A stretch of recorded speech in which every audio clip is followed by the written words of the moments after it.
Pernah dengar gak sih, ada sebuah koin kripto yang diimpikan oleh jutaan penggunanya bisa tembus harga lebih dari $300.000? Hari ini kita bakal bedah tuntas fenomena luar biasa dari Pi Network dan angka ajaib yang jadi tujuan utamanya. Yap, kalian nggak salah lihat kok. $314.159. Angka yang wow, gede banget, dan inilah yang jadi pusat dari semua obrolan seputar Pi Network. Tapi penting banget buat dicatat, ini bukan harga pasar sekarang ya, jauh banget malah. Seperti yang ada di slide, ini adalah sebuah keyakinan, sebuah cita-cita yang dipegang erat oleh jutaan orang di dalam komunitasnya. Nah, pertanyaannya kan jelas. Gimana ceritanya angka segede itu bisa muncul? Datangnya dari mana? Dan apa sih yang bikin komunitas ini yakin banget kalau ini bisa jadi kenyataan? Oke, yuk kita selami lebih dalam lagi.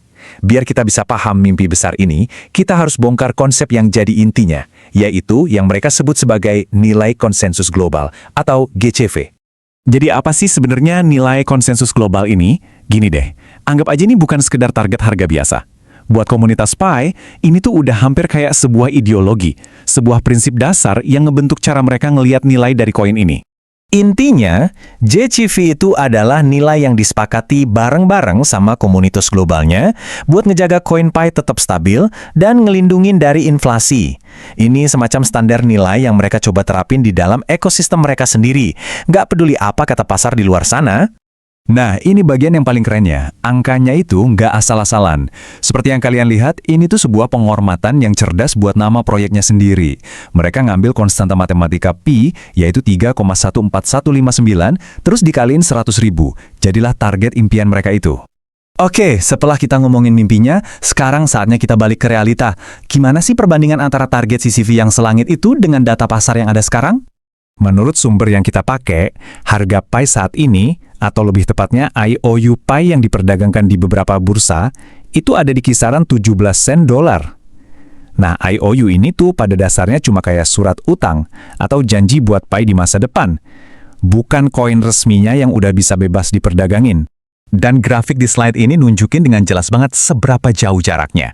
Di satu sisi, kita punya nilai spekulatif sekitar 17 sen. Di sisi lain, ada mimpi seharga lebih dari $314.000. Jurangnya benar-benar astronomis. Pertanyaan logisnya kan, gimana caranya ngejembatanin gap yang gila 1,7 juta kali lipat ini? Apa yang bisa bikin sebuah aset nilainya naik jutaan kali? Nah, para pendukungnya percaya kalau mereka punya jawabannya yang dibangun di atas beberapa argumen kunci. Sekarang, kita masuk ke bagian argumennya. Yuk, kita bongkar pilar-pilar utama yang dipakai komunitasnya buat nguatin keyakinan mereka terhadap target GCV yang luar biasa ini. Ada 4 pilar utama nih yang jadi landasan argumen mereka. Pertama, kekuatan komunitas globalnya yang masif banget. Kedua, soal kelangkaan token yang terus meningkat. Ketiga, pertumbuhan utilitas atau kegunaan nyata di dalam ekosistem. Dan yang terakhir, GCV itu sendiri yang jadi semacam jangkar psikologis buat para penggunanya. Kekuatan pertama itu ada di jumlah. Dengan lebih dari 60 juta pengguna yang tersebar di lebih dari 190 negara, ini tuh salah satu komunitas kripto terbesar di dunia. Jaringan segede ini bukan cuma angka loh, ini adalah potensi efek jaringan yang bisa menciptakan permintaan yang real. Pilar kedua itu soal kelangkaan. Coba bayangin deh, ada 100 miliar koin, tapi sebagian besarnya itu dikunci rapat-rapat. Sementara itu, koin baru yang bisa didapetin jumlahnya makin sedikit tiap hari. Ini kan hukum ekonomi sederhana. Kalau permintaan naik, sementara pasokan yang ada di pasar itu terbatas, ya secara teori harganya bakal naik kan? Kutipan ini yang terinspirasi dari semangat komunitasnya benar-benar ngerangkum semuanya. Ini semua tentang kekuatan kolektif. Keyakinan mereka tuh begini, kalau puluhan juta orang ini kompak buat megang koinnya, bertransaksi dan ngebangun ekosistemnya, target ambisius ini bisa jadi kenyataan. Oke, sekarang kita geser sedikit, coba lihat ke masa depan.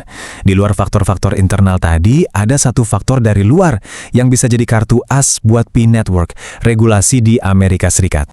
Menariknya nih, di luar target GCV yang fantastis itu, sumber yang kita analisis juga ngasih prediksi jangka pendek yang ya lebih membumi lah.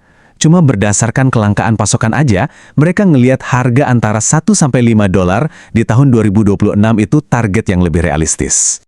Tapi, ada satu hal yang bisa mengubah seluruh peta permainannya, yaitu gimana nantinya regulator di Amerika Serikat mengklasifikasikan Pi Network di tengah aturan main kripto yang terus berubah. Kalau seandainya Pi berhasil diklasifikasikan sebagai komoditas digital kayak Bitcoin, ini bisa jadi pemicu efek domino.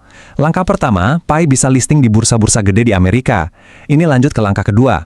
Pintu buat investor institusional kakap jadi kebuka lebar. Dan kemudian langkah ketiga dan keempat, legitimasinya secara global bakal meningkat, yang potensinya bisa memicu adopsi massal yang sesungguhnya. Jadi setelah kita melihat semua argumennya, gimana kita harus menyikapinya? Ini adalah pertarungan antara sebuah visi jangka panjang yang sangat besar melawan realitas spekulasi pasar. Sebagai konteks yang penting banget nih, pembuat konten dari sumber analisis kita secara terbuka ngaku kalau mereka secara pribadi juga mengambil posisi spekulatif pada Pi di pasar futures. Tentu, ini informasi yang perlu kita tahu saat mempertimbangkan sudut pandang mereka. Dan tentu saja, ini harus selalu kita ingat ya, semua penjelasan ini murni buat tujuan informasi, berdasarkan sumber yang ada, dan sama sekali bukan nasihat keuangan. Dunia kripto itu sangat fluktuatif, jadi pastikan kalian selalu lakukan riset sendiri. Pada akhirnya, semua ini meninggalkan kita dengan sebuah pertanyaan besar. Apakah kita ini lagi menyaksikan sebuah cetak biru untuk ekonomi digital baru yang disokong oleh puluhan juta orang? Atau jangan-jangan ini cuma sekedar mimpi indah yang dibangun di atas spekulasi? Cuma waktu yang bisa menjawabnya.